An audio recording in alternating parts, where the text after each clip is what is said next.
Good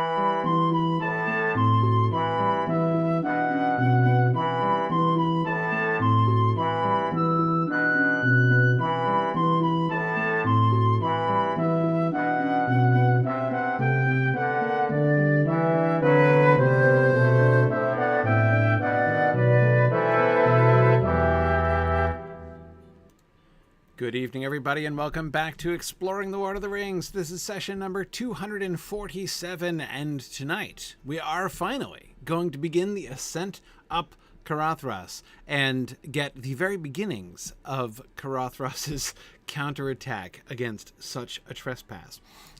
So that's where we're headed here this evening, on this fine winter evening. We're soon going to be, once again, as we do every year, sooner or later, catch up to the point where our calendar, our real world calendar passes, comes into phase briefly with the time when the story is taking place. It's not yet, but we're starting to approach. I'm feeling it come as, we've been having more wintry weather up here in the Northeast, and we're getting now to the snow scenes. So as I say, I'm feeling the approach. One announcement I wanted to make here tonight before we get started. I talked about this with Elise Trudel-Cedeno, the coordinator of our Signum Academy Clubs program, at our campaign ending event a couple weeks ago on the 19th of November. But I wanted to repeat it here for those who hadn't heard. We have some new Signum clubs that are happening, Signum Academy clubs that are starting up in January. We have a Japanese conversation club and an Elvish translation club. So we're gonna start learning Tolkien's invented languages. These are opportunities for kids. We're looking at primarily like middle school and high school aged kids is what we're going to be focusing on for these clubs programs. And we're also going to be starting up another creative writing section. So we have our book club, which is still going. We've been doing we have 2 sections now running for our Old English translation club. We've been doing creative writing. We're starting up a new section here coming up soon. But we're going to be starting up these new, again, another section of creative writing, and then 2 new things that we've never offered before: Japanese conversation club and Elvish translation clubs. And I have several people in my family very excited about this. Very excited about both of those, actually. I have one in my household who I believe is going to be joining the Japanese club, and then I have some nephews who have been waiting for an Elvish translation club. So yes, it is. Those are. See, now, JJ, you have every opportunity. It's funny, see, because things have come back around on this. So when we originally announced clubs last year, we had a bunch of people who were like, hey, that sounds awesome. Why can't we do something like that? And it was partly in response to people saying those things that we launched our space program to begin with. And now we've had the space program going on for an entire year. And now the grown-ups have this embarrassment of riches. I don't know if you have noticed, but there have been 22 modules confirmed for January of 2023 in space. Massive, by far the largest number of modules we've ever offered in a month before is 17, and we're jumping up to 22 in January. January is a huge month of growth for us in space. It's really, really exciting. But we may get up close to 200 enrollments in space in January. So cool. Such a fun program. But anyway, as I say, space initially kind of began as like, let's do clubs for grown-ups. And now, of course, now things have kind of turned around, and now clubs has almost become like space for kids. Anyhow, we're... but I did want to bring it to people's attention. So if you want to know how you can sign up for that, or if you have, friends or family that, like was just hanging out with my brother and sister-in-law this weekend, and they were asking me about it, and I was telling them about our translation club and stuff in Elvish. So here's what you do. Go to the Signum University homepage, signumuniversity.org. Go to non-degree programs and Signum Academy there. And if you scroll down, you can find some general information on how these clubs work. Our book club, writing club, conversation club, and translation club are sort of the 4 different categories that we have. We're continuing our book club, which has been great. That's the one Elise teaches herself. She's a phenomenal group of kids in the book club there. We're continuing that. We're continuing our Old English Club, and we're adding the Elvis Translation Club, the Japanese Conversation Club, and a new section of creative writing there. So if you want to learn more a little bit about how these work and things, you can definitely do that. And to register, all you do is just click on this registration link down here and fill out the simple registration form telling us about your kid and preferences and stuff. One of the things you'll see is there's a lot of questions about your schedule and availability, because of course we take that into account. We have not posted times because this is how we do things. We do all of the stuff that we do at Signum we are really dedicated to live synchronous teaching. That kind of a classroom experience of being able to be there with other people, with a dedicated teacher, is a really, really important environment. Anyway, but what that means is that we have also dedicated ourselves to making sure we put in the effort to try to make things fit. So we're not just announcing a time, and if that doesn't fit in your schedule or your time zone, then you're out of luck. We find out first who's going to be involved, and then we work a schedule that will fit as many people as we possibly can. We actually had a student not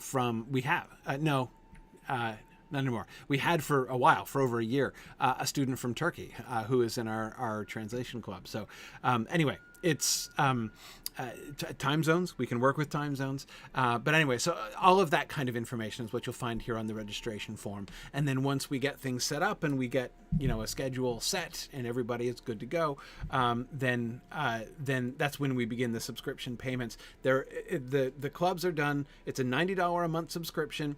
It's possible to have a sort of a group, like a large family rate. If there are 2 siblings in a family or 3 siblings in a family who all want to do a club, we charge less per student, and we have some other discounts, like a military discount and things like that. So again, you can find all this information on the Signum Academy page, but the first step is to fill out that registration form. Let us know that you've got some kids who are going to be interested in this, starting up in January. We'll start up in January or soon after that, as we get everything worked out with our students. But the hope is to begin in January there. But anyway, so I will just encourage people to look into that. See if you, and again, send the link around to folks who might be interested in this. I think it's a phenomenal. I can say as a parent, my son who has been in this program for over a year, it's a really, really cool program. So I hope that you will look into this and share that with folks if you can. So, all right. That is one of the things that's coming up. Now, let us get back. Speaking of coming up, let's head up towards Caradhras. All right. So here's Boromir's interruption. I just wanted to keep this up here because I always regret it if I move the slide down right away. Yeah. Oh, and absolutely, you're right, Aranas. 8.5 weeks to Osmoot. Yeah, we're getting close to Osmoot, Australia. So excited for the trip to Australia. It's going to be a great, great moot. I've been looking at the schedule. It's going to be a phenomenal moot. So yeah, pretty cool.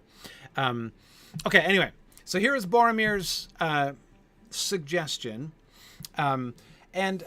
As I say, as I was saying last time, I don't think we have like full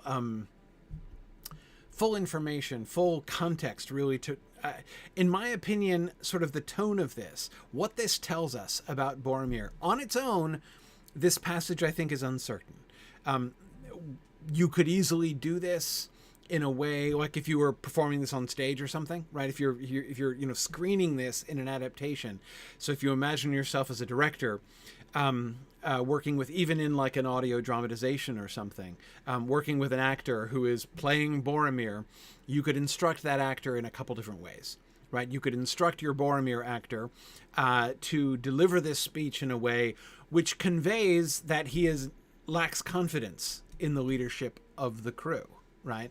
I mean, that's one way that this could be read. I don't think it's inescapable at all to read it that way.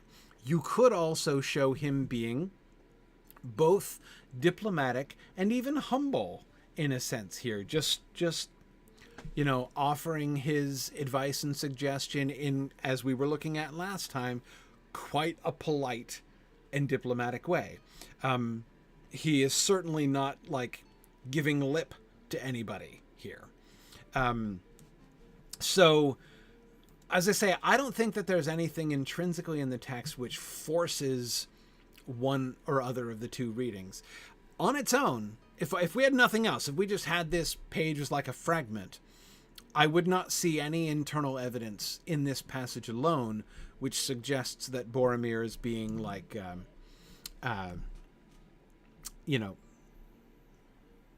well, I was going to say that he's being snarky, except he is being snarky in one sentence, right? It will not help us to keep so secret that we are frozen to death. Definitely smacks of snark, as we discussed last time. But again, that could just be sort of levity, right? Like, he's just keeping it light, right? Just keeping it light. Let's make jokes about hypothermia, going up into the mountain, like that works. Like, that totally works.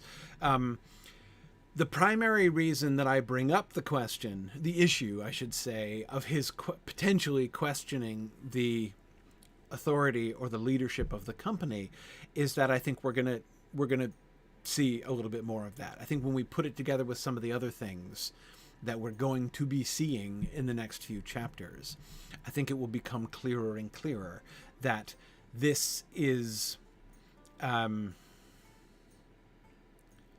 first small and gentle sign of Boromir's unrest, perhaps. But we'll see. We will watch that unfold as we go. But I wanted to just kind of sort of flag that as we go through.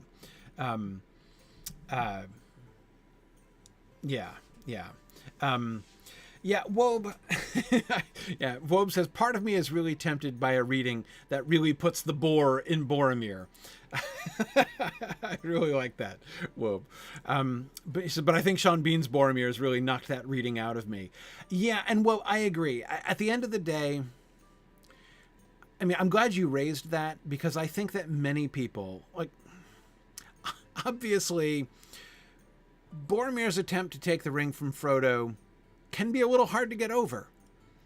I mean, like, it's a bad look, right? The optics are bad on the fact that Boromir, of all the party, is at least temporarily going to fall in ways that nobody else in the party is going to fall. And so therefore, on rereadings, it is natural to have that salient event, right? The knowledge of his eventual failure, and to have that looming over everything he does earlier on. And as I think that many people, to varying extents, have that kind of a reaction to Boromir. There are a lot of Boromir fans out there. I'm not trying to say that everybody hates Boromir, obviously, but I do think that there's a kind of a trend in that direction, and that, or at least let me say it a little bit more cautiously. Let me say instead that I think that very many readers at least some point in their relationship with Boromir have had to work through this issue, right? Of having the distrust of where he's eventually going to go be kind of read into where he is. And it's one of the things that I've been wanting to do since we first met Boromir in the Council of Elrond, is to try to remember to read him not through the lens of that moment later on, as if that moment, the moment when he gives in and tries to take the ring from Frodo, as if that is the thing that defines him, as if that's who Boromir really is.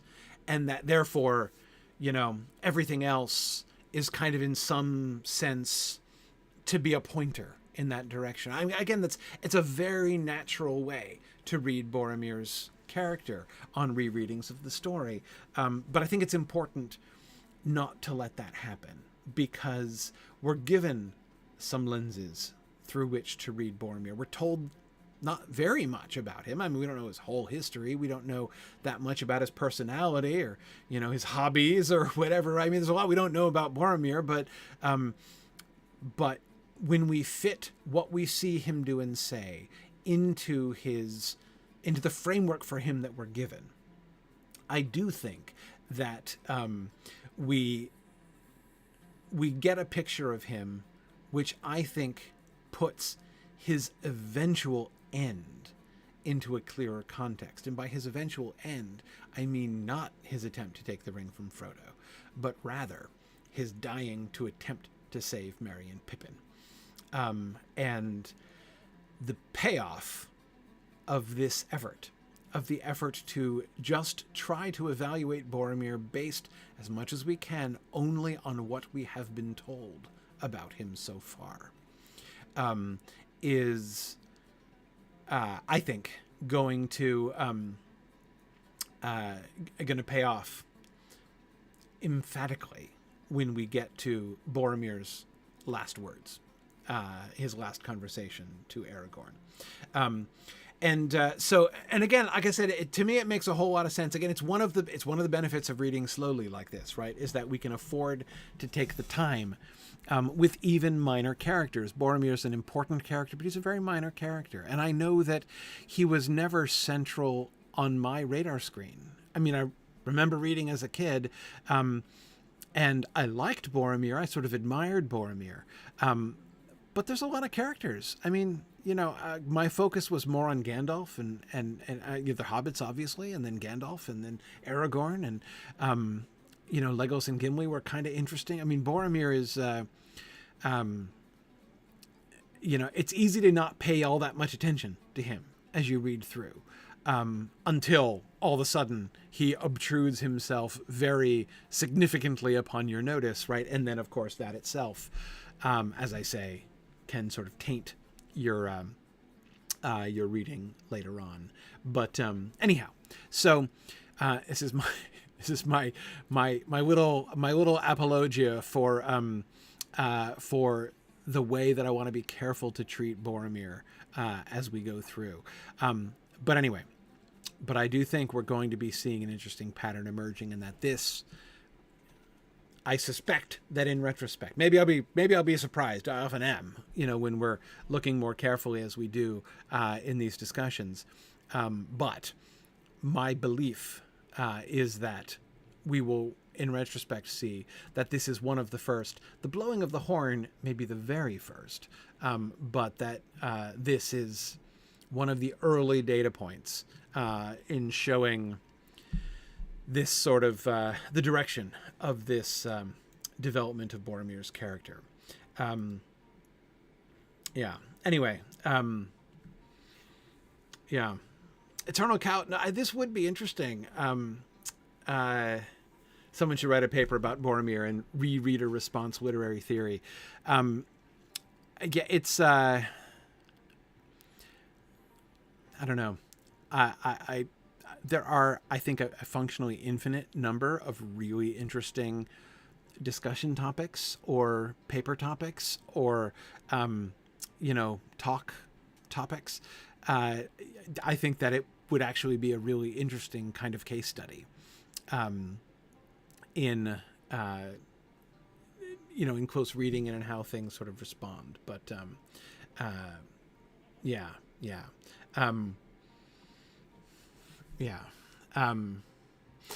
Two Juice Man, that's interesting. So Two Juice Man says, I think it really works to juxtapose Boromir's mindset with Gandalf's. Boromir is an old campaigner, as Baragond would say, and is nothing if not practical. Gandalf, I think, expects the attempt to cross Caradhras to fail, and that they'll have to go through Moria in the end. In a sense, Gandalf says, all right, let's get this over with, whereas Boromir doesn't balk at their prospects and says, going up the mountains in winter, we'll need wood. Yes, I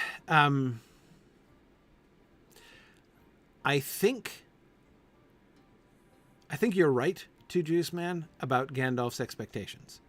I think that Gandalf's... now, we'd already discussed how Umdir seems to be not the basis, or at least not the primary basis, of their decision-making process, right? Umdir, remember, being that kind of hope which is sort of calculating or anticipating success, right? Hope, like sort of optimism based on your assessment of your odds, essentially. How hopeful, as we say, you are that things are going to work out. And we've been looking at how Estel, the high hope, the sort of larger faith, seems to be the primary guiding principle rather than Umdir. Indeed, Elrond says, let's actively and even aggressively turn away from Umdir and do the thing that looks like the fool's hope. Gandalf clearly on board with that plan as well. However, again, going back to Juice Man, to your comment, I agree that I think that this goes a little bit beyond merely, I'm not going to rely on Emdir. I think that Gandalf is himself privately convinced that they're going to end up going through Moria. That although Aragorn is presumably not wrong to dread it, and he seems to give in to Aragorn, I agree with you. I don't think that he believes this is going to work. And I think that his statement, we must not use the wood, not unless it is a choice between fire and death, makes it pretty clear that he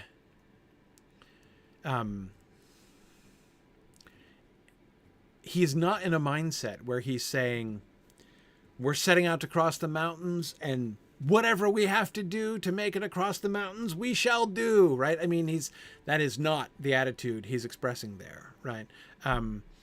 He is expressing, to some extent, as we said last time, an attitude which basically could be translated as better death than being revealed, right? Better death than being captured. Us dying in the ring, being lost in the mountains, is a far more attractive outcome than Sauron finding out where we are and taking the ring from us. Because either way is death, but fewer other people will die, at least immediately, as a consequence of the one than the other. But I do agree with you. I think it's more than just that. I think that Gandalf is not wholly committed to this. He's not undermining it, I don't think. I don't think he's sandbagging. I don't think he's trying to make it fail so that he can get his own way or something like that. But I agree. I do think that he has sense that Moria is where they're going to end up going. Matt has a comment about back to Boromir. The challenge with Boromir is that we don't have a full picture of him in the council. We get pieces along the way, see his fall, and then get a sketch of the majesty from which he once fell once we see how people talk about him in Gondor after he's dead. Exactly. And Matt, there too, it's easy to kind of take it with a grain of salt, or even to hear... I remember the emotions that I had, because I always found Boromir striking. And when I heard people talk about him, I loved the myth of Boromir that you get from Gondor, right? From the references to him that we get, especially from Faramir, but from others as well. It creates this sort of mythic picture of how awesome Boromir was in retrospect, right? But of course, as a reader, my opinion of him has already been formed by his trying to take the ring from Frodo. And so I remember having a response which was, well, essentially, a perception of irony. It's so sad that they have this exalted picture of Boromir and they don't know the truth, right?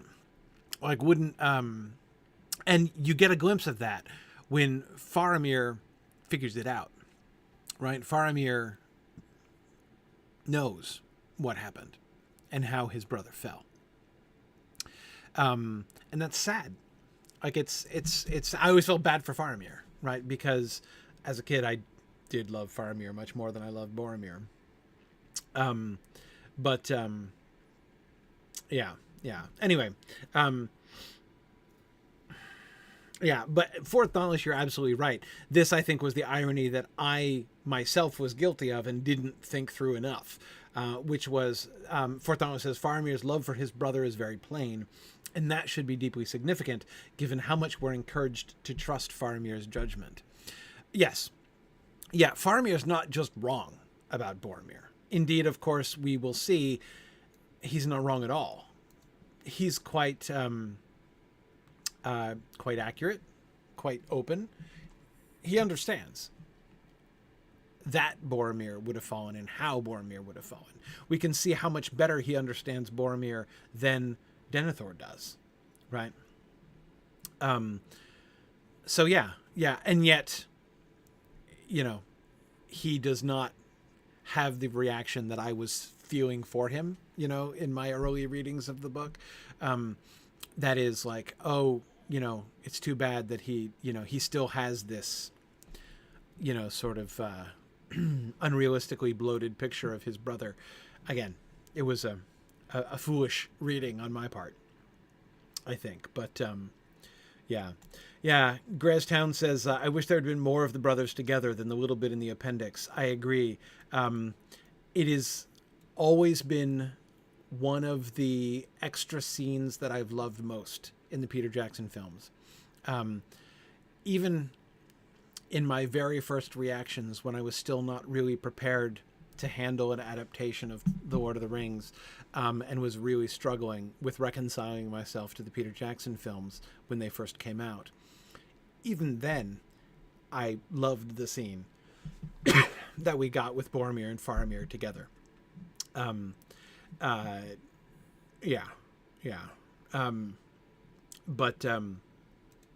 So yes, that was definitely a little sort of moment of wish fulfillment there. Didn't like how that scene ended, but yeah. Anyway, JJ teasing me for enjoying a Lord of the Rings extended edition scene. I like many of them, and I have come to appreciate so much of it so much better. Oh, Mrs. Crystal, that's a complicated question. Am I a younger or middle child? Middle, technically. But I was the youngest of two until I was 8. And then my mom had a second batch. So, you know, there's me and my sister a year apart and then 8 years. And then my 2 little brothers 2 years apart. So I was an older sibling and I was a younger, but I never really was in a middle sibling, a pure sort of middle sibling position. I'm much more like a younger sibling than I am like a middle sibling, I think. But anyway, yeah, it was almost exactly like batches of cookies. Go lady, that's exactly it. Okay, anyway,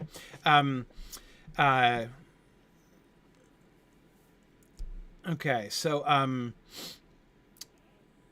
let's see. Oh, I remember what I was going to do. Actually go on to the slide we're going to discuss. That's what. All right. The company set out again, with good speed at first, but soon their way became steep and difficult. The twisting and climbing road had in many places almost disappeared, and was blocked with many fallen stones. The night grew deadly dark under great clouds. A bitter wind swirled among the rocks. By midnight they had climbed to the knees of the great mountains. The narrow path now wound under a sheer wall of cliffs to the left, above which the grim flanks of Caradhras towered up, invisible in the gloom. On the right was a gulf of darkness, where the land fell suddenly into a deep ravine. Let's just stop there for a minute. Notice how many times we have gotten not just landscape descriptions. And by the way, I think that So many people complain about the descriptive passages in Tolkien that I think they get lumped together unfairly. That is, people will often sort of lump together into the vague category of vague category of landscape description. Many very different kinds of passages. Some in which what we're really getting is descriptions of the plants primarily that live there, right? Sometimes he'll be talking about the shape of the land. Sometimes and this has been very frequent in this chapter as a whole, in The Ring Goes South as a whole, he's describing the weather. Notice how much weather description we've gotten in this chapter. From, starting with that cutting cold wind that was coming in from the east over the mountains, and then the wind swung around to the south and the sun came out and it was warmer and nice, but you were still seeing the red bloody glow on the side of Caradhras as they were approaching at the time when Gimli spoke his piece. And then you got that beautiful, that delightful sort of eerie contrast between the silence and oppression of Holland under the beautiful, glorious, golden sky without a cloud in the sky, right? Now we're getting the description of Caradhras as we begin to approach. Let's just read this again. Remember also, we got a weather, starting is a difficult claim for any to make, for any paragraph to make. But remember, just as we were finally leaving Rivendell for the first time, we got a description of not just the trees and the valley around them, but remember the wind seething the pines and that whole kind of the gloom and weather description that we were getting there. So let's just pause for a minute on this other, and I want to pause for two reasons. One, because we can see this pattern. We can see the emphasis on the weather descriptions. And of course, we know the weather is going to be very important as we go up Caradhras. But in addition, I want to be thinking about it because, of course, this is also when we are beginning our first real encounter with Caradhras himself. The third reason I want to pause and make sure we look at this paragraph is that this is exactly the kind of paragraph that it is super easy to skip over, to not really pay attention to, sentence by sentence. So let's watch again what's going on there. The company set out again with good speed at first, but soon their way became steep and difficult. The twisting and climbing road had in many places almost disappeared and was blocked with many fallen stones. Okay, so notice what we see here. They're following a road, the road from Holland. We know that the Redhorn Gate is an established path. This is people go this way all the time, including some spies from Elrond's house just in this past month. Like within, a few weeks, there have just been, messengers from Elrond's house that have just come through this place. But in addition to its current use, it is this is a road that was at some point constructed. It's not just a natural pass that people have found and have made a trail through it. There was a road here, an actual road.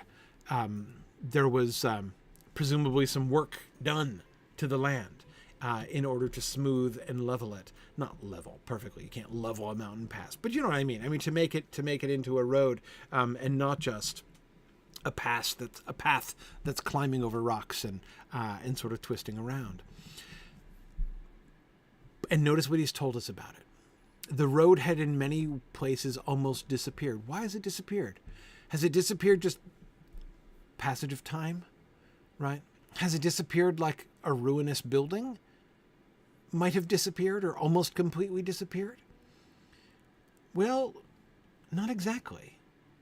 It was blocked with many fallen stones. Something has happened to it from outside. It's not just, the road is not just sunk into the earth. It's not just, become so overgrown you wouldn't even know it was there anymore. It has, we have this image of the stones coming down from the mountain, right? Now, we're not given in this sentence yet any reason to believe that those stones have fallen down onto the road with malice aforethought, right? I mean, there's no indication of that. We're just told that the twisting and climbing road was blocked with many fallen stones.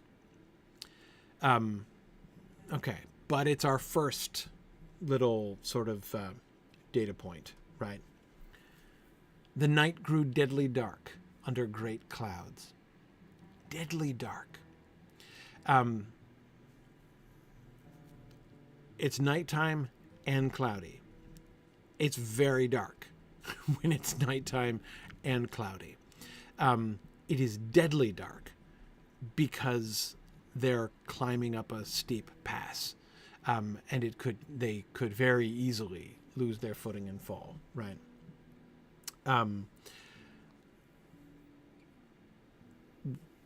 That is only conveyed, right? Again, just notice how much work Tolkien does in bringing us into the mindset and perspective of the characters.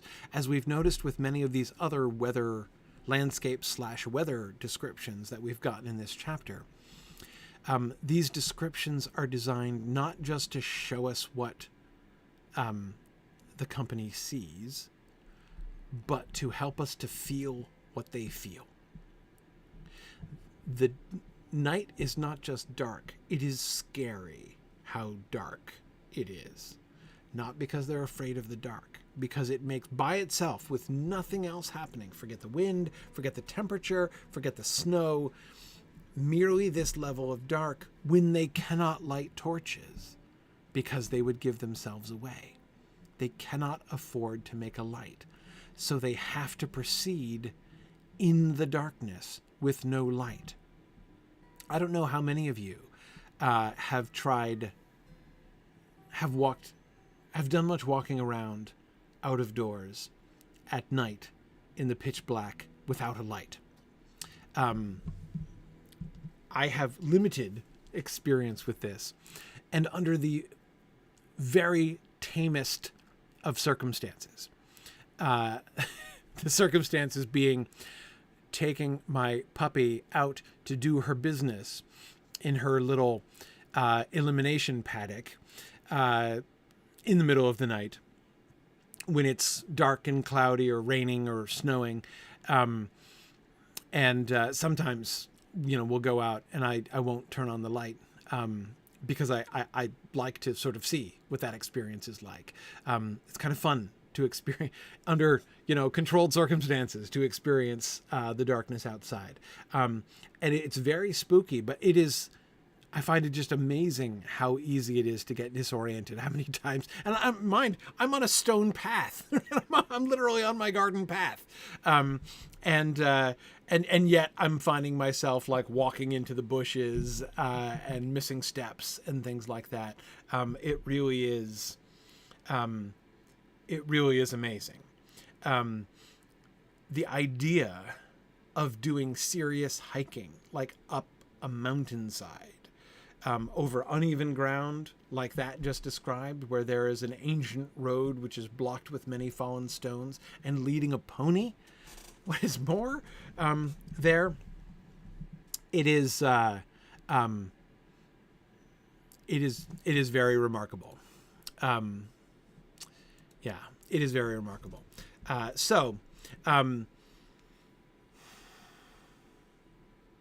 Deadly dark. The word deadly gives us a sharp view into their fear as the night grows darker and darker. And they know how dangerous it's going to be. A bitter wind swirled among the rocks. we are reminded of the bitter wind from before. Notice that this one is not. The other one was more linear, I guess, right? Sort of, it was cutting into their cloaks like a knife, right? Cutting through their cloaks like a knife and making them freezing cold. This bitter wind is swirling around them. A natural consequence of, being in the terrain that they're in, perhaps. But it begins now. We now begin to get something like a picture of what begins all things together to sound like malice. The fallen stones that have almost blocked the road. The bitter wind, the deadly dark that is growing around them. The bitter wind that is swirling among the rocks. It is like they are struggling against the elements which are struggling back against them. And then notice what happens in the next sentence. By midnight, they had climbed to the knees of the great mountains. The next sentence is the one that contains the first explicit personification, right, of the mountain. They're on the knees of the mountains. This, of course, is a perfectly good visual descriptive image, right? The mountains don't just rise straight up from the plains, apparently, right? There are foothills down below. So there are, these sort of bumpy lower, portions of the mountain, which stick up like knees. So here they are climbing. Is the mountain standing or kneeling? I think it's sitting. I think you're climbing up onto its lap. When we're talking about the knees of the great mountains. And that I think is an actually creepier image. To be climbing around on the lap of the great mountains. Like they're just sitting and looking down at you. You are coming to their home, right? And you're right, Josh. Caradhras has very mighty knees. Absolutely. It is a seat of stone, if you will. Praise. Yeah, very much. Very much. I was just thinking about Ender's Giant in Ender's Game, the one inside the video game. It is an uncomfortable parallel. The narrow path now wound under a sheer wall of cliffs to the left, above which the grim flanks of Caradhras towered up invisible in the gloom. On the right was a gulf of darkness, where the land fell suddenly into a steep ravine. And it's almost pitch dark. It seems to be not completely pitch dark. There's a gloom, which under the circumstances is a good thing. Caradhras is invisible. You can't actually see the mountain at all. But they are aware of it there. And they know enough to be able to tell that there is a gulf. There's a deeper darkness off to their right. They can't see anything there and know that it's a ravine. And Silk Westcott, you're right. There is no gleam in this gloom. There is another G word, though. Gulf. It's not the same as gleam and gloom. But we do get... He does love to alliterate the word gloom, for sure. Yeah.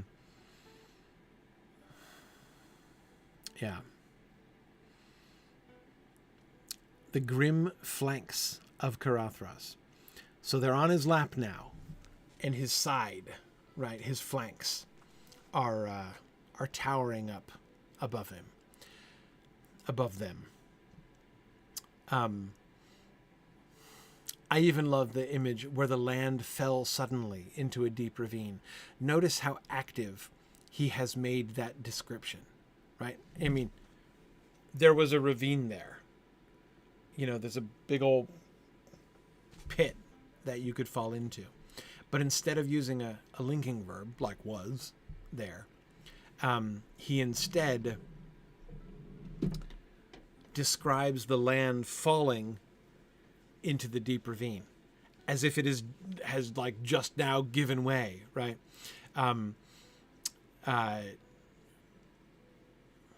Yes. And as if they are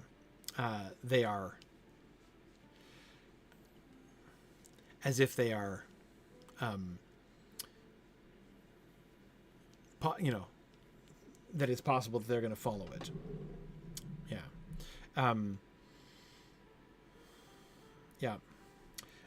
Yes, it does feel like if they take one wrong step, it's all over, Jackie. I don't doubt that they're guiding themselves in part by touch against the cliff, right? Which means then I come back to the personification. If you guide yourself by touch on the cliff face next to you in the dark, as you go up, you are touching the flanks, you're touching the sides, right? You're tickling Caradhras himself as you go up. That can't be comfortable. Now remember that both, I think, the description and certainly the ascent is helped by the fact that two of them at least have been over this pass on multiple occasions before. So they're not just feeling their way experimentally, hoping that the path continues. Aragorn and Gandalf, at the very least, and possibly some of the others, it's conceivable that Legolas has been this way before. We know that none of the rest of them have. Well, do we know? Yeah. No, we do know that Gimli hasn't been there because he's only seen the mountains from a distance. He's really excited to get this close to them. I don't think he's ever reached out and touched Caradhras based on his earlier speech. So I think we can know that Gimli hasn't been over this pass before. We don't know if it's true of Legolas. We do know it's true of none of the hobbits. And I think we're pretty sure it's not true of Boromir either. He definitely did not come this way before. And given his reaction to Lothlorien, I think it's pretty clear he's never been here any other time either. Anyway. So again, they're not just guessing their way in the darkness. And yet, that doesn't make this easy. JJ, I can't absolutely be certain that Bill the Pony has never been over the pass before, but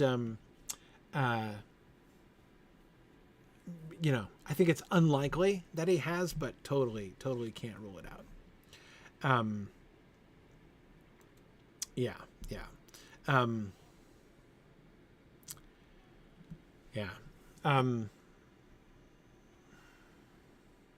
Okay.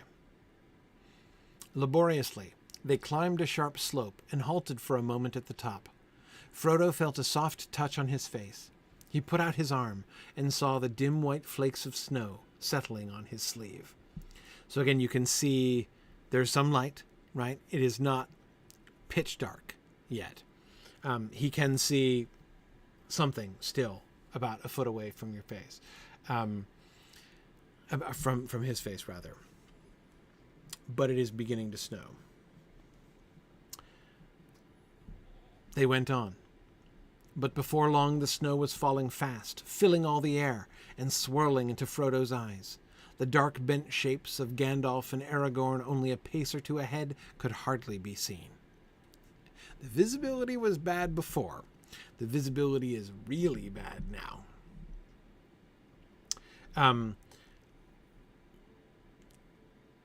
Yeah. Right. Yeah, now, yeah, exactly. It's, if you can't see somebody a pace or two ahead of you, that's a really strong snow. Yeah, that's a complete whiteout there. Has Frodo ever seen snow before? Yeah, almost certainly he has, as we're gonna get. Even Sam's seen snow before. I don't like this at all, panted Sam just behind. Snow's all right on a fine morning, but I like to be in bed while it's falling. I wish this lot would go off to Hobbiton. Folk might welcome it there. Except on the high moors of the North Farthing, a heavy fall was rare in the Shire, and was regarded as a pleasant event, and a chance for fun. No living hobbit, save Bilbo, could remember the fell winter of 1311, when white wolves invaded the Shire over the frozen Brandywine. Exactly, Eternal Cow. We've never seen the hobbits. They're familiar with snow days, but that's it, right? Their attitude towards snow is much that of well, I don't know if it can possibly match the relief of modern school children, but anyway, that's the kind of association that they have with it. This yeah, Barry Deer says, does anybody else remember the blizzard of 77? No, but I was in the 2010 snowpocalypse down in Delaware, and let me tell you, people who are not prepared for 40 inches of this, for the 40 inches of snow that we got down there. Yeah. Anyway,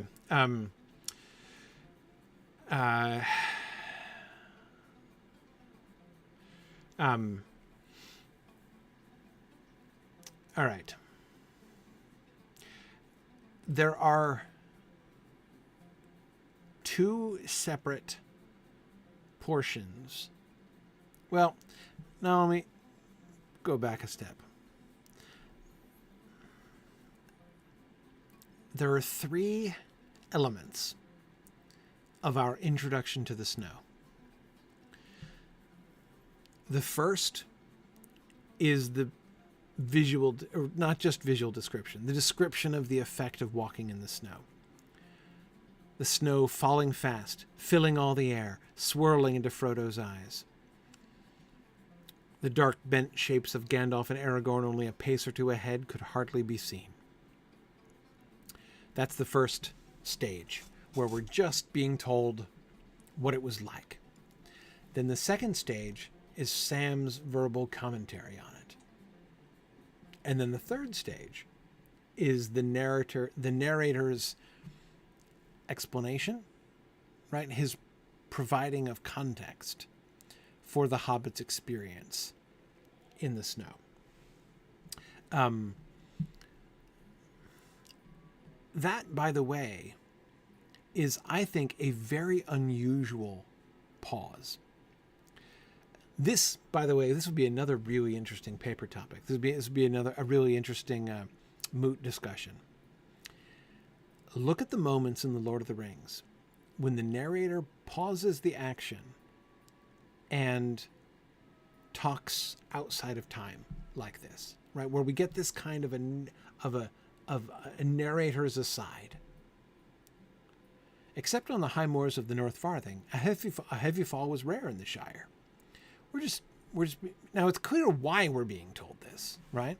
I mean, we are being told this because we want to, we need to know what the Hobbit attitude towards the snow is and is going to be, because Tolkien knows his readers are going to have themselves varying experience with snow, but he wants to make sure that people understand these hobbits have never experienced anything like this. I mean, this is completely new ground in every possible way.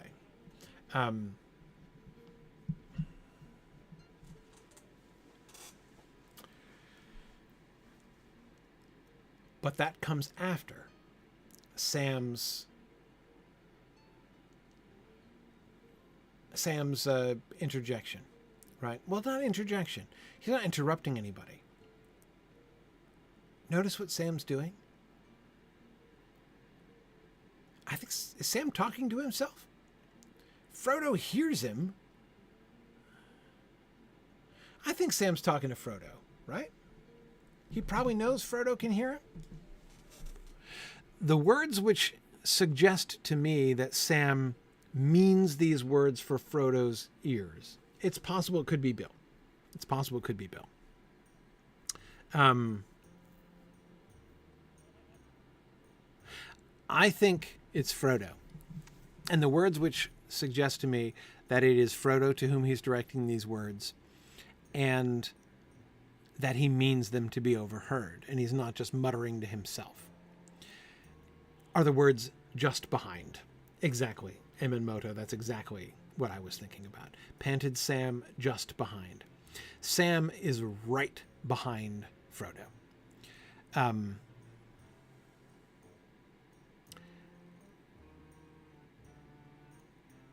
I think I can even guess why Sam is just behind him. Why is Sam treading on Frodo's heels here? I can think of several reasons. It seems to me to make all kinds of sense that Sam would be walking as close to Frodo as he possibly could. One is to make sure, that they don't get separated. I mean, visibility. A pace or two ahead, Gandalf and Aragorn can't be seen. Sam is not going to be cool with that happening with Frodo. If people a pace away are invisible, Sam is clearly going to put himself less than a pace away from Frodo, so that despite the extremely low visibility, he can still see where Frodo is. Right? That seems to me very, very clear. Arnold says, especially after the Barrow Downs. Yeah, he got separated from Frodo once. I don't think he's going to let that happen again if he can possibly help it, right? I even wonder if he might be trying to be close enough to... I think is the primary reason. But it occurs to me to wonder if, perhaps he, with the wind swirling around the way that he is, if perhaps he's hoping to block some of the wind from Frodo's back by standing closer to him there. But yes, he is clearly closer to Frodo than Frodo is to Gandalf and Aragorn.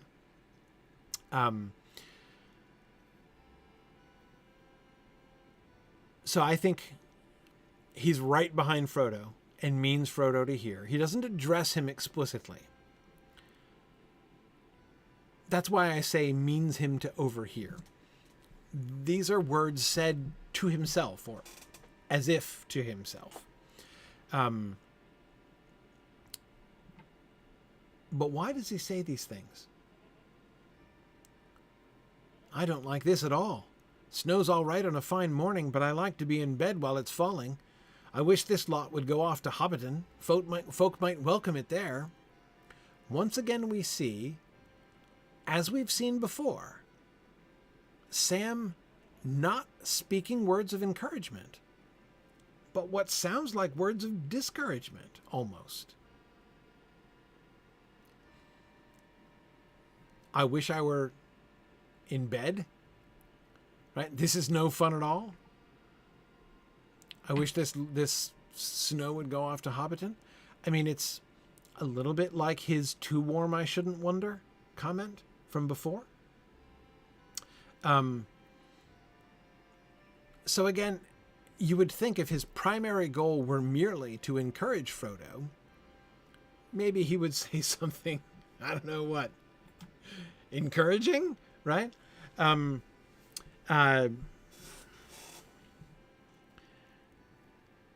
But he's not being encouraging.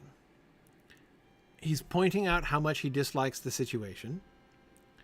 He is contrasting it with a much more comfortable and happy situation.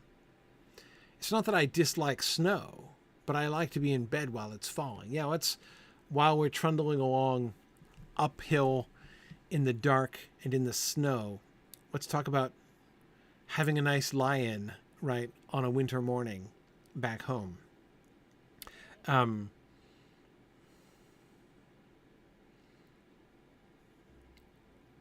Why does Sam do this? And why do we get it? Why are we being told that Sam is doing whatever he's doing? One thing that I think that we see here as in other places is Sam being made, he's the voice on the street, right? I mean, he is giving voice to the thing that many people are thinking. Sam is not one for being like, well, let's just, be heroic and, like, that's not Sam at all. Sam is the one who's like, this is really horrible. I really wish I were not here. I wish that either I or this snow were not here. Right? I would like to be home in bed right now. Or alternatively, I would like this snow to be home in Hobbiton, so that I could be here without the snow. Rowan, I agree. Sam does not have a stiff upper lip. He does not. Now, I agree. Several people are talking about how Sam seems to be one of those people who just talks out loud and, that he has no internal monologue. That's true. But what I'm interested in is what he says. And I think it's important, at the very least, I think it's interesting, because this enables us to see more about what Sam is thinking than almost anybody else in the book, thanks to his lack of an internal monologue, right? And that I think then leads us to the answer to that why question. We get this glimpse of what was it actually like to be on that quest. Very uncomfortable in many occasions. And Sam is not going to sugarcoat that. This is not to say that he isn't, brave, loyal, patient, and all of those things. But he is going to, give voice to those things. And I do think that he is,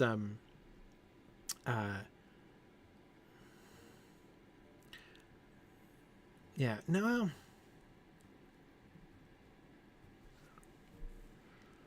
Well, I don't know.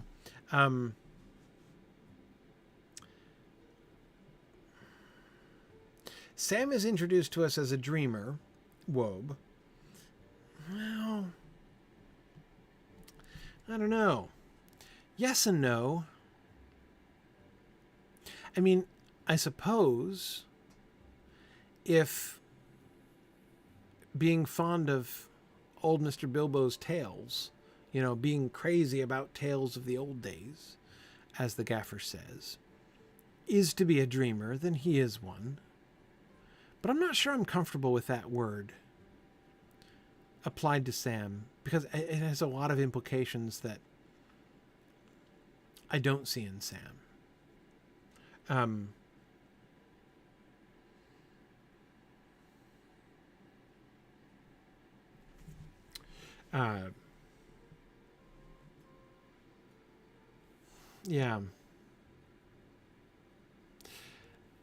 Well, Valoria, I think I agree that he is sort of living out and demonstrating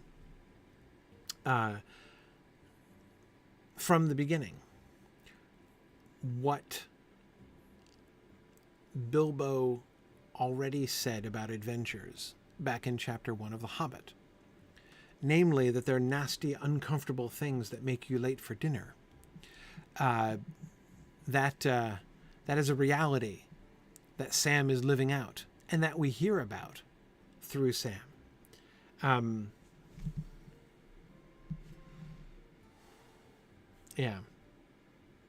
Now, he's not merely complaining, right? When I say he's not being encouraging, I don't mean he's being exactly discouraging either. He's not a wet blanket. He's certainly not the kind of person who just likes, crushing people's hopes and dreams, or, preventing anybody from having fun or being hopeful, if he sees it happening. That is not Sam. We do see him being playful in his speech here. I mean, goodness, even the understatement that he is doing here snow's all right on a fine morning, but I like to be in bed while it's falling. Well, that's a thing you might say. I mean, I know I've often had that sentiment when I'm out shoveling snow, right? When snow is falling or just finishing falling, and it's still freezing cold, and I'm out shoveling the walkways off. I have often, on those times, wished that I was in bed instead of out there in the snow. Or if some other, purpose or duty, which has not very often been my lot, but I certainly have family members who have. I have, living in New Hampshire, I have a number of family members who drive snow plows in the wintertime. And so therefore, every time there's snow or out, driving in it for 30 hours on end, I don't doubt that they often wish that they were in bed while the snow was falling. But you would never get the sense from that, right? Snow's all right on a fine morning, but I like to be in bed while it's falling. I mean, that sentence alone, snow is all right, but I prefer to be in bed. I mean, so he's walking up into an alpine pass, and the snow is so thick that he can't see somebody, 3 feet ahead of him. And and his comment is, snow's all right. I don't mind snow, but I prefer to be in bed. I mean, there's, that's not exactly encouraging. It's not exactly optimistic, but it is kind of gutsy, right? There is definitely a kind of spirit there in the way that he is doing understatement here. There is a sort of invitation to not take it lightly. I don't mean like not take it seriously, but there is a kind of invitation to laugh at the situation. The image that he then goes on to create, how would people in Hobbiton be responding if they had this snow all around them? Wow. Folk might welcome it there. And if you take this snowstorm that we're suffering through and transport it to Hobbiton, well, see, it'd be great. Then everybody'd love it. School kids everywhere throwing parties. So there is, in this, I think even more than in the too warm I shouldn't wonder statement, there is an invitation to laugh at the end, which was true, you'll remember, of the too warm I shouldn't wonder statement, which, if I'm remembering correctly, ended with, no, that wasn't the fair jawbreaker dwarf language speech, was it? Am I shifting things in my head? I might be. But it is definitely not exactly a positive attitude, but an invitation to laugh even at their situation.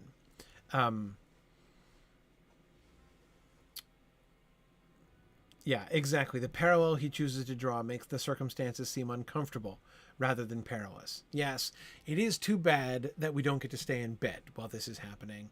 And it's too bad that this is happening here instead of in Hobbiton, where people would have really enjoyed themselves. Yeah, that was the jawcracker passage. Chris, thank you. Yeah, I thought so, but sometimes I transplant things in my head. Yeah, so you remember that one, he ended by inviting laughter at his own expense.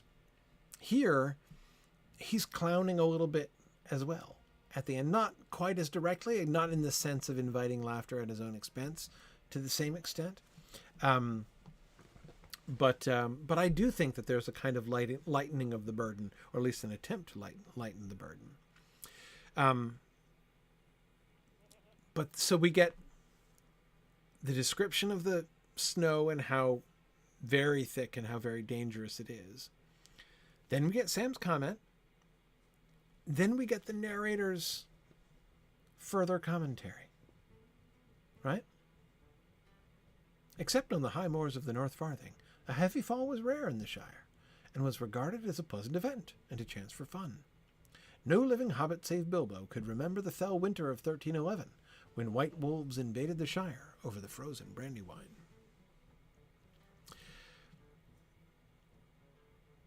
It's almost like the narrator. It's almost like the narrator has taken Sam's cue, right? Has taken Sam's cue of breaking away from the moment. That's, of course, one of the other things that we can see Sam doing here. Inviting Frodo to think about home. Imagine Hobbiton. Folk might welcome it there. Like folk might welcome us if we were there, right? At least some of them. Yeah. So he's not just saying something like, just think of home, Mr. Frodo, or just, it helps if you think about Hobbiton instead of just thinking about this horrible frozen place that we're in right now. And yet his words manage that. They do convey this image, which I think does not sound discouraging, does not sound, it could be discouraging to be reminded of lying in a nice snug bed watching the snow fall outside the window. That could be a little bit, not the kind of thing you want to be remembering when you're in this situation. And yet, I think the net result is to make the whole thing lighter. There's a sort of a logical follow-up too. I wish this lot would go off to Hobbiton. Folk might welcome it there. If the storm were in Hobbiton, it would be good. It would be fine. Instead, Hobbiton is in the snowstorm, right? They are anyway, as representatives of Hobbiton. Some part of Hobbiton has instead come to the storm instead of the storm going to Hobbiton. And so maybe it can be okay here too, right? So I do think in the end that he is, the net effect of what he says is encouraging, even though, again, it doesn't initially sound like he is. Yes, JJ, I agree. I do think that an actor could deliver these lines in a merely grumbling manner, but I think Sam's being lighter than that. Absolutely. And you're right, JJ, your comment there and what we were talking about Boromir and giving Boromir stage directions. It just sort of reminds me of how much, again, I think about adaptations and people talking about like they need to go straight from the book as if that makes it trivial, right? As if even delivering the lines from the book in an adaptation doesn't require interpretation, about which not everyone would agree, right? But anyway, yes, Tollers is thinking about Bilbo's recollections of home at various points in his journey in The Hobbit, right? Not for the last time, Tollers, right? That's the kind of scenes that you're thinking about. Sam is doing a similar thing. It's not quite with Bilbo. It's more explicitly an escape. When he is escaping from his surroundings and imagining himself instead back in front of his fireplace with the kettle just beginning to sing. Sam's images, his words here, are not exactly escapist in the same way. But they are They do. I agree. Have a similar kind of effect. It's situational hobbitry. Wob, I agree. Yeah. But back to the narrator's intervention.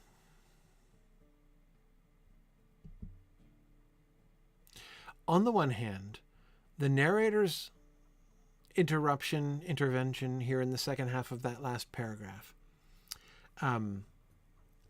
does provide us more context. It does help us to understand that combined with Sam's words, help us to understand that even this amount of snow, like everything about the situation is beyond beyond the possible reach of any comparison to anything the Hobbits have ever experienced before. So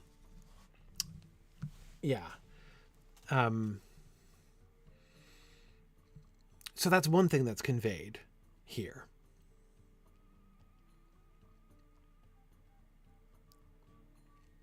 But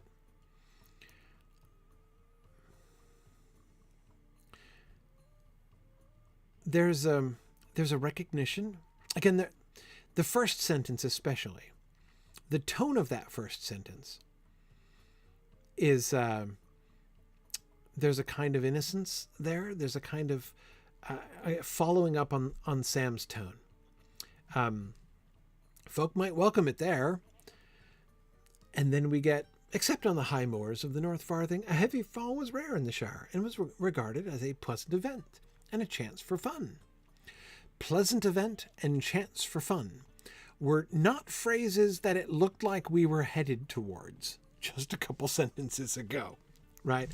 I mean, if once we had gotten as far as the dark bent shapes of Gandalf and Aragorn only a pace or two ahead could hardly be seen, I don't think anybody is prepared to be associating snow with a pleasant event and a chance for fun, right?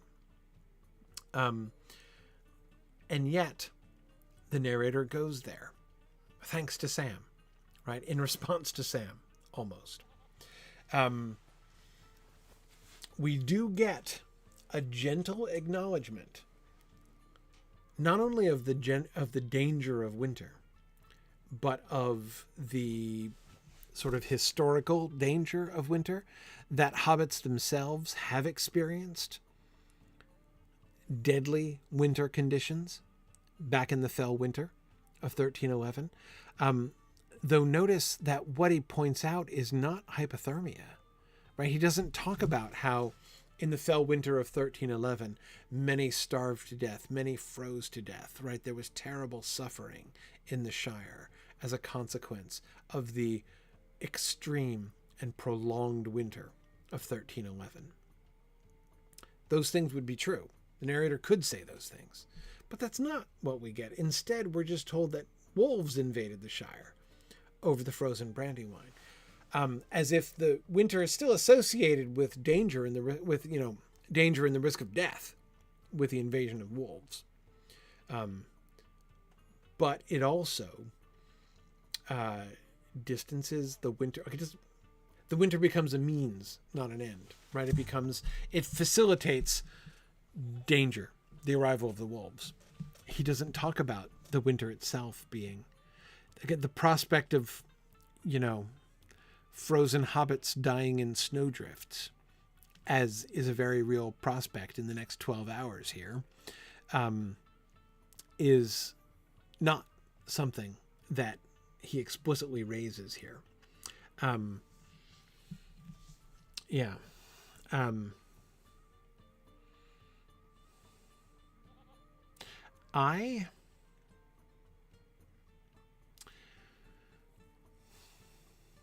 I think I quite like the idea. Well, I'm torn. On the one hand, I quite like the idea that Bilbo wrote these two sentences. I agree that they sound like Bilbo. Many people are talking about how this kind of sounds like the Hobbit narrator more than the Lord of the Rings narrator. I agree, but I have a hard time, given what we're told later on. I don't think that Bilbo has access to this. Bilbo hears their stories, but Frodo's not written it yet.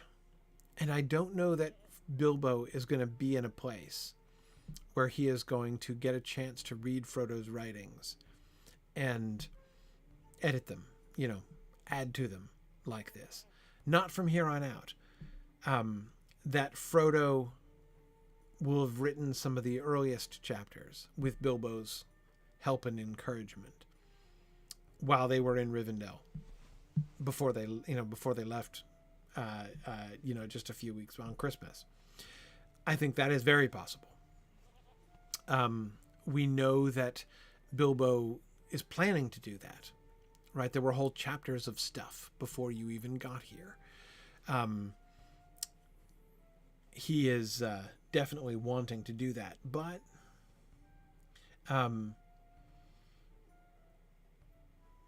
when does Frodo, who we're told is the primary narrator, when does Frodo write this part of the story? When does he write this chapter?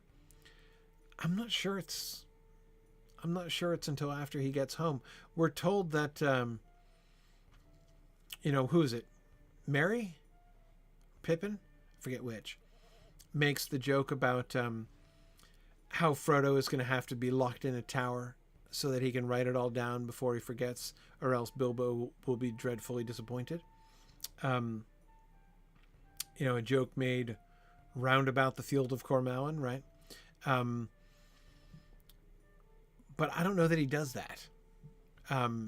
The way that he sits down to it in Bag End once they get back seems to be the primary time.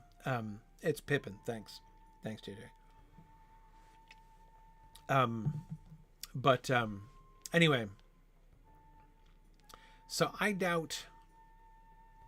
It's tempting to say that that's Bilbo as narrator, to go back to playing the narrator game, but I rather doubt it. I think it is possible that Frodo could be trying to imitate that style, but I don't think Bilbo actually wrote it. Yeah, this will come back, Ray, exactly as you suggest. Fairly soon, we're going to be talking about Bilbo and his role as narrator again. Okay. All right. Well, it is getting late. It's field trip time. So let's move on to the field trip.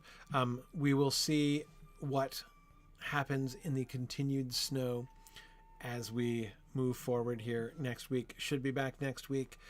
Planning on that.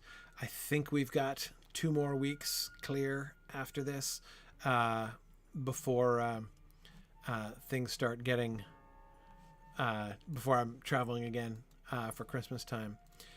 But we will see. I still am not 100% sure. I might. Yeah, we'll see. Maybe next week I'll have more of an update about the week after. But in any case, I expect to be here again next week, where we'll get more snow. Thanks, everybody. So for those of you who are just here for book discussion, I'll see you guys next week. And let us continue our field trips. We're going to go back down to Cardolan, I think, this evening. Good evening, Valori. How are you? Good evening. We got a big crowd tonight. Look at all this. Yeah, we do. Hang on a second. So having said that, I just concealed them because I'm waiting for my game to crash, which there it goes. All right. That's right. Everybody cheer. Yeah. But yeah, so conversation in chat was really interesting too, because they're all like, well, like, why did they put in about Bilbo in the winter? Is it because nobody knows? How would they know about that? And many of us speculated that probably the entire Shire knew that Bilbo had vague memories of when he was a small child during the the fell winter. I perhaps so. Now, he was pretty young, right? So, Yeah. I don't think he would have been the hero of very many stories about it. No, yeah, it was probably like, it was talking about, oh, yes, I remember my pappy going out with a garden rake to fight the wolves and huddling together with me mom under the blankets because we ran out of wood, that sort of thing. Right, exactly. Little House on the Prairie stuff. But we also speculated that this is probably a story that came out every time there was a snowflake falling through the sky. It is possible. Oh, did you go on ahead? Yeah, so I'm just about in here. No, I'm still inviting people to the raid. I still haven't done it all yet. All right. Okay. All right, so let's head back down to what's her face? Yeah, Garowin's convoy. Yep. Right. Oh, thanks, Trifle. Yeah, I wasn't remembering the dates exactly. Bilbo was 21. I thought he was younger. Okay, great. He was 21, so he will remember it. I still don't think he would have been the protagonist of very many. He'd been the shoveler, not the ones fighting off the one. Right. Yeah, I don't know, but yeah, certainly enough to know plenty of stories. Yes, a young tween, so he certainly wouldn't have been, leading any expeditions against the wolves or anything like that. But possibly finding food and wood, though. Yeah. All right.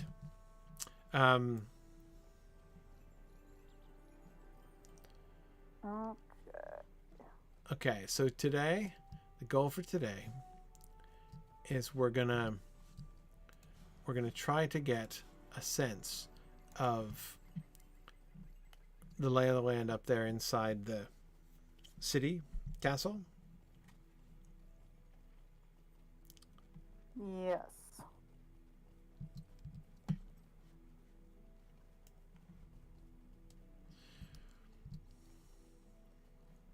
The discovery of that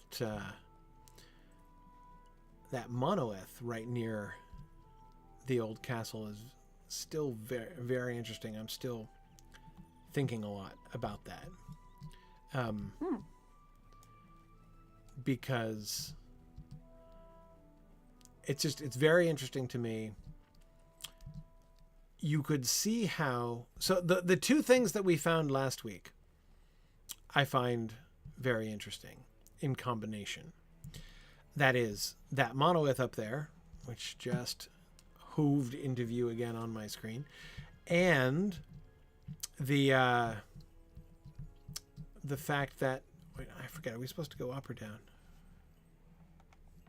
I think the hinge was up on the hill, but... Right. What's the main entrance here? Is it down this way? Do we go up this way? I don't know. Yeah, I think we're supposed to go up this hill, right? Yeah. I haven't seen that one yet. Okay. Anyway, okay. So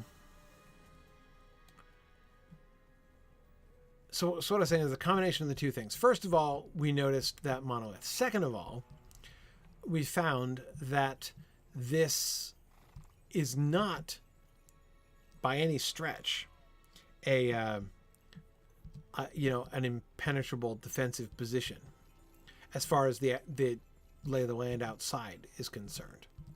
Oh no, did we lose somebody? Uh-oh. The gauntlet causing problems here? We have a couple of 20s in our midst. Ah, I see. Anyway, so here's the point I'm trying to make. If this fortress or whatever it is had been built on like unimpeachable defensive on an unimpeachable defensive position, then I might think that the monolith was kind of a coincidence, right? That like the people of Cardolan built their city up here on this place because it was the best and most defensible place to build it. And when they were building it, they discover, oh, look, some of the ancient peoples of this land also built something here. But, I guess they have good taste too, right? But that's not going to stop us building our fortress in this most defensible of positions. Oh, yeah. However, I do not think this is an indefensibly or an inescapably excellent defensive position. Yeah. Which Makes leads me me feel to like, wonder if perhaps the evidence of the previous buildings here, of the monolith and such, is why they built this city here. In the like if it influenced that. Smacks of politics, it does. Right. If it's not despite it, but because of it, that they built that here. Okay. So what we're in here seems to be the central structure. On that ground floor where we just were, that's where the throne was, right? I think so. And now up here on the second story, now we've got this whole ascending stairs ziggurat thing going on. Right. Beautiful So we have view of the courtyard. this The three-layer reminds me a lot courtyard of here. like a South American temple almost. Yeah, that's kind of what I'm being made to think of. Now up here on level 3, we get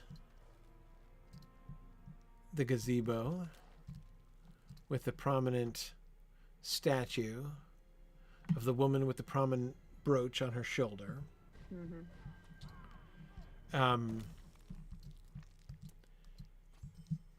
Yeah, we do get the gaunt men, Nancy, which I do think is interesting.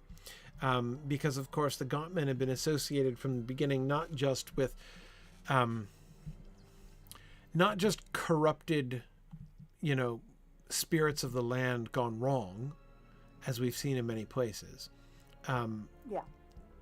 But malicious,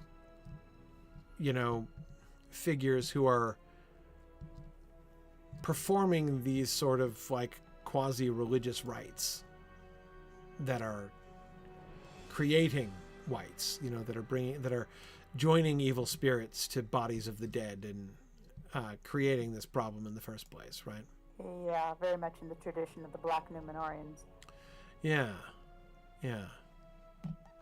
Okay, so up here on the third story, we get some lovely views, though they're views of the courtyard. So that's the entrance, right? Yeah, there's a little monolith again. Yeah. So there's the entrance, and there's the. So it's really kind of all about this one big central building. Yeah, they definitely wanted something bigger and better than the henges that were there. Yeah. Oh, this is the crown. This is the. Oh yeah, the big pipe organ. That's right. Yeah, the pipe organ throne. Okay, so up here in this, not the center, but at the highest point of the highest level, right up the final sweeping staircase here, we get the throne. Hang on a second. Ooh, yeah. Remind me not to jump off that. That's interesting. So this. You ready to go over? Okay, so what's interesting to me about this here is that this. Notice how this is arched. Yeah, it's arched. It's not a flat courtyard. This is not a courtyard that sits before the throne. This is a bridge to the throne from whatever this was, been bricked up. Oh, yeah, they had stuff like that in Numenor. Yeah. So we've got this hall over here, and then a very wide, it's not a long span of a bridge, but it's a very wide span, right? I mean, look, it's like 4 times wider than the width of the doorway, right, is what I mean. It's got this huge courtyard-esque bridge that sweeps across to the stairway, then up to the audience chamber here, which was certainly a power move, making them look down at these big lofty heights, being buffeted around by wind and probably weather because it's exposed, all just to talk to the king. You can approach it from the side. It's not like they're. I mean, it would be an even greater statement if this path, if this were a narrow bridge, and it was the only way up to the throne, then it would be an even bigger statement, right? which we've seen more of in Innuminos than here. This is like a smaller version of Yeah. what they do in Innuminos. Yeah. I wonder what that... So, what does the tower look like? It's a huge... What was this, like a temple-esque sort of thing across the way here? Look at this. It looks like it had maybe big windows, like big old, stained glass windows or something. Mm-hmm. And it was a very tall, arched, it looks like, building. We can't get into it. We can't see much more of that. Let me see if I can come around the corner here. Yeah, they got... I'm noticing all these Romanesque arches on these colonnades or something like that. These sort of roofed-in pathways. Right. Yeah, I'm trying to see what we can see of this building from the side.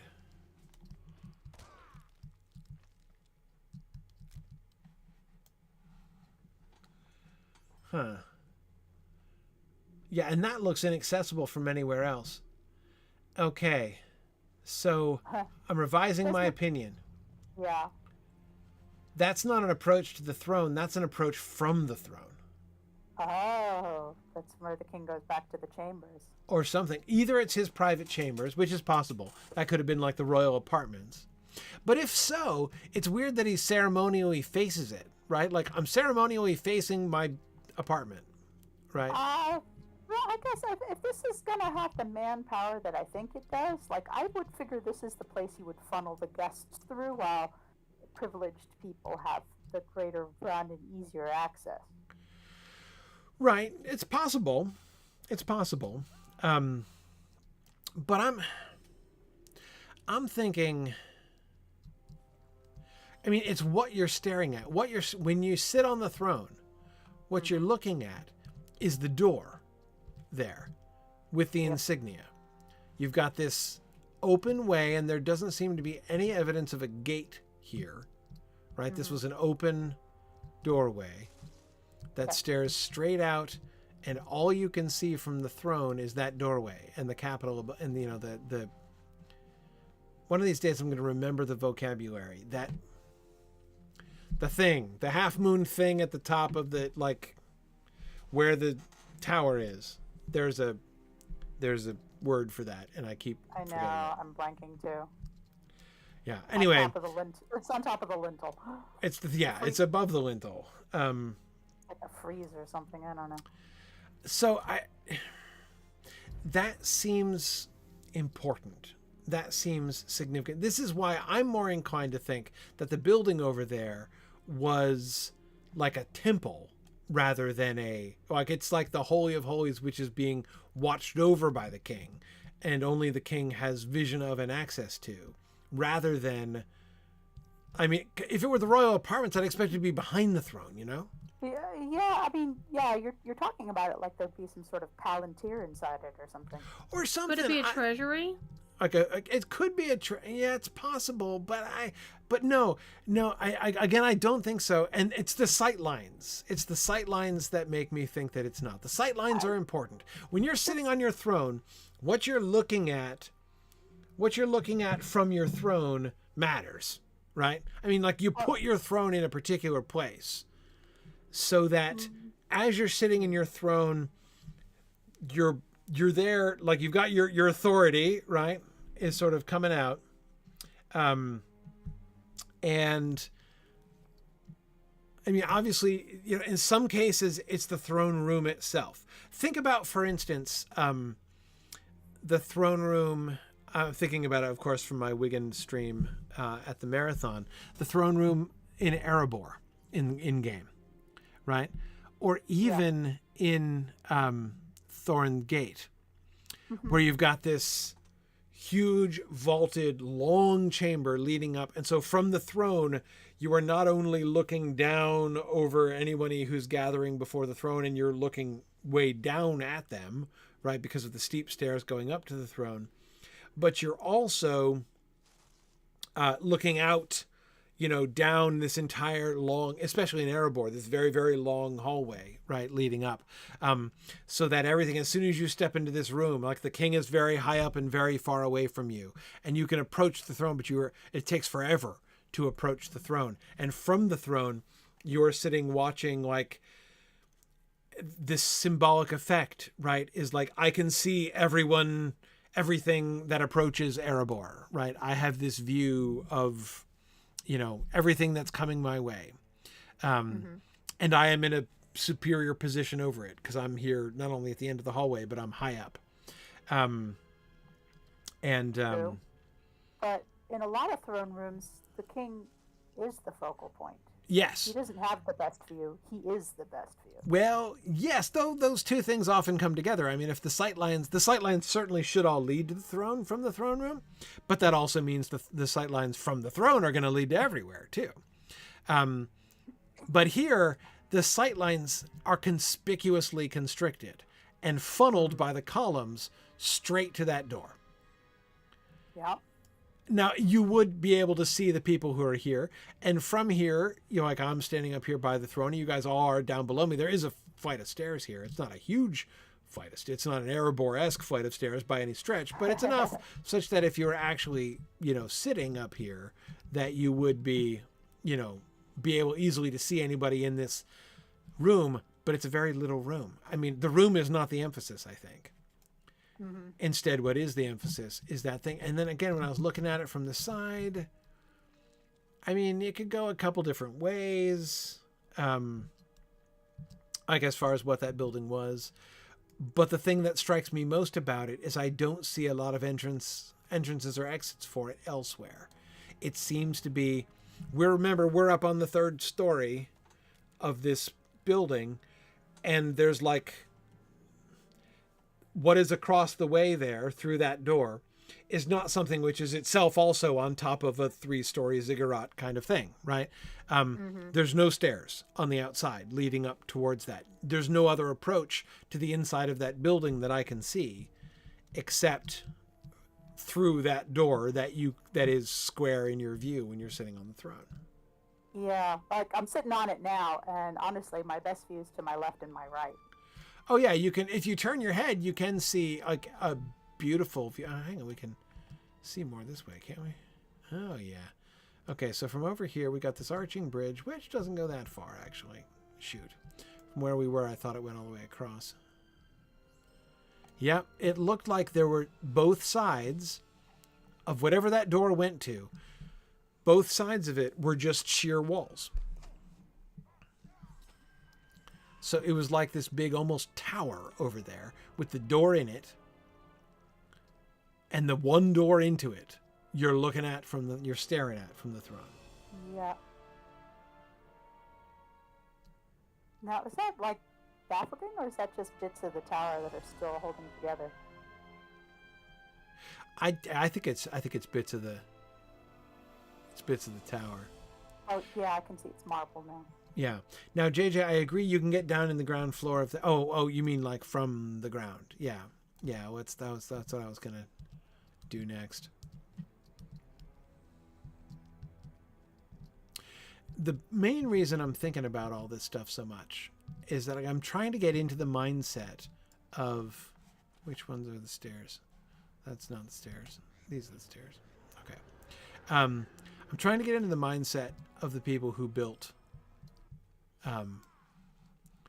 this place. What are they? How do they think of themselves? Okay. So this, though I wasn't paying attention, this is the basement of whatever that building was. Yeah. Here's that little side place we could see from the far bridge. Not sure what this little place is. No, okay, I thought this might slope up to it, but no, there's a ceiling here. Yeah, this is the other half of the building now. So the door is like 2 stories up, 2.5, 1.5 stories up from where I am right now. So yeah, all we can see on the inside, which I didn't actually want to slide down there, all we can see from the inside, on both sides you can see those long columns with the empty spots in the middle, which look like they were windows. Mm-hmm. So this is why I think it looks more both the secrecy, not secrecy, but limited access, the significance of the primary sightline of the throne being right towards it, and those what look like enormous window slits, as if it had huge windows, like huge stained glass windows or something inside, are what make me think that this might have been some kind of temple or something. And yeah, it is broken right in the middle. I agree. And we can't get up there to see what might have been on the upper floors. Nope. But looks like it's missing quite a few of the floors. Yeah. All of this is suggesting to me that this place was not really primarily a fortress.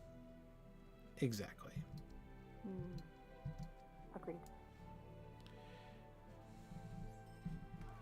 I mean, there's lots more here. So this is the part of the city that's...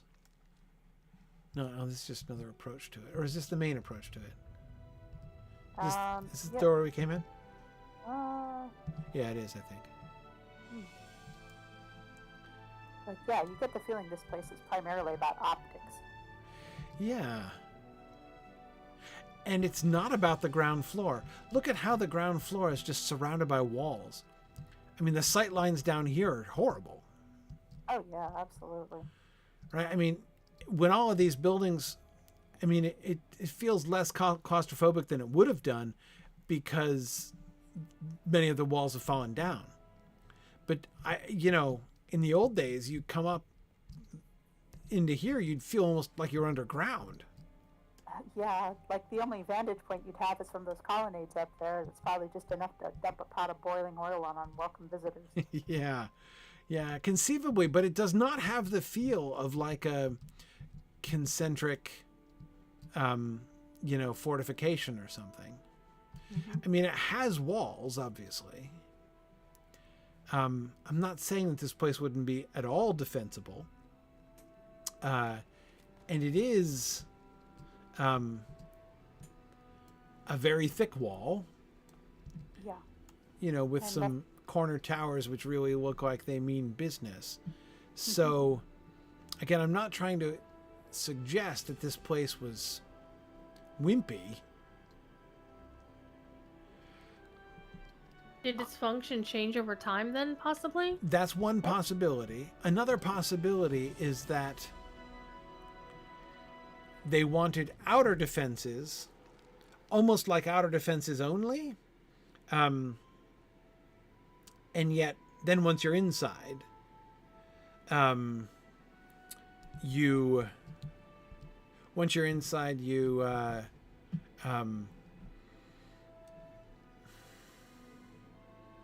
so something which is designed to be a fortress, not always, but often has,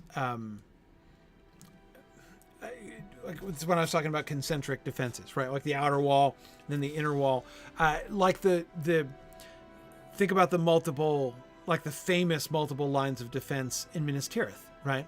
Mm-hmm. How you've got to work your way up all 7 levels, going through the city lengthwise every time. You could fight a fighting retreat inside Minas Tirith for weeks, right? Whereas the defenses here seem primarily to be just on the outside. Nice big thick walls around the outside. But then inside, sort of less about that. It seems to me, in some ways. Yeah, so the question is, when did the zombie invasion happen? The zombie invasion? Yeah. Yeah, because we're definitely in sort of a poltergeist situation, well, you moved the stones and you didn't move the bodies. Right. I mean, the very fact that we have unquiet dead, in this ruin, almost suggests that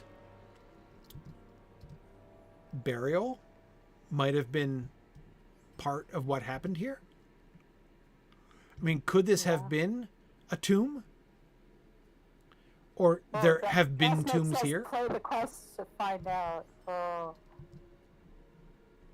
Yeah, I mean, we probably would learn more from the quests. Someday, I will learn more about that. But it does seem, I don't know, at the very least, sort of plausible. It does explain, but there's no windows on any of the floors. Maybe they all pricked up ages ago. Yeah. That's like step number 1 of zombie, fortress barricades, Block up all the windows. Yeah. And yes, Almaria, you're right. The henge is a cue towards that, right? Like it may not be the burial ground of the modern Cardolingians that are being disturbed here, right? It may be that this was constructed on the burial grounds of the older society. Yeah, where the menhirs and yes. standing stones came from. Exactly. And it's their dead who are being made unquiet here. Yeah, that's why I made the poltergeist reference. It's definitely, they just moved in and thought, no big deal. Yeah. Surely this now, of will course, never come back to bite us in the butt. Yeah, now the association between the Cardolingians, which is just a joke, by the way. I can't resist calling them Cardolingians just because I think it's funny. Not that I think that's actually the logical adjective to use for them. But anyway, of course, they're associated with the Barrow Downs in the text. And so therefore, the connection, that the Lotro people should basically, play up the connection between whites or the dead and the people of Cardolan certainly makes a certain amount of sense. But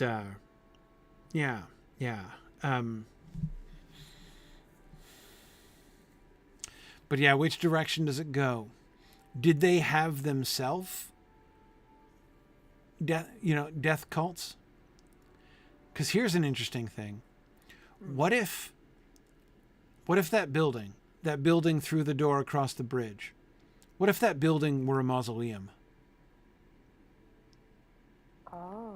And then the idea of the sightline of the king from the throne being facing the mausoleum would be a really cool Denethor-like proposition here. Yeah, well, it would be a very cool statement of that Numenorian and post-Numenorian fixation on death, right? Well, in the face of waning longevity. Yeah, of building more and more elaborate tombs for the dead, and thinking more about your dead ancestors than you think about your children and that kind of thing.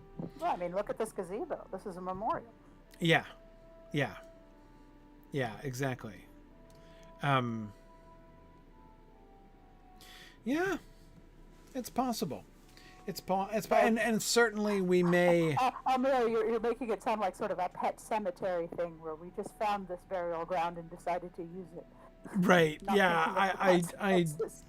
I'm not sure exactly how pet cemetery they're going here, but again, certainly we know that that sort of fixation on death is a very well established thing.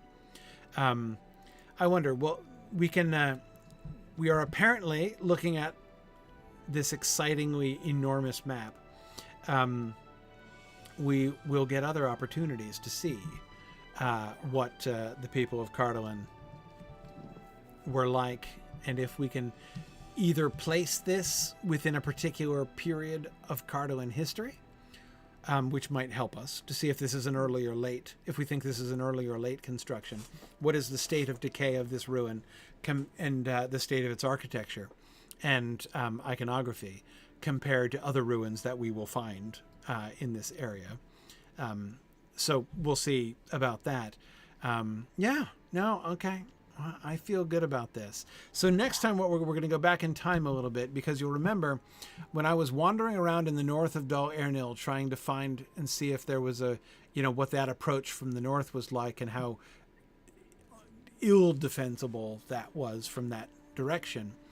I happened into Sarkvorn up here by the road, and I saw what looked to me very much like ruins from the original human settlers.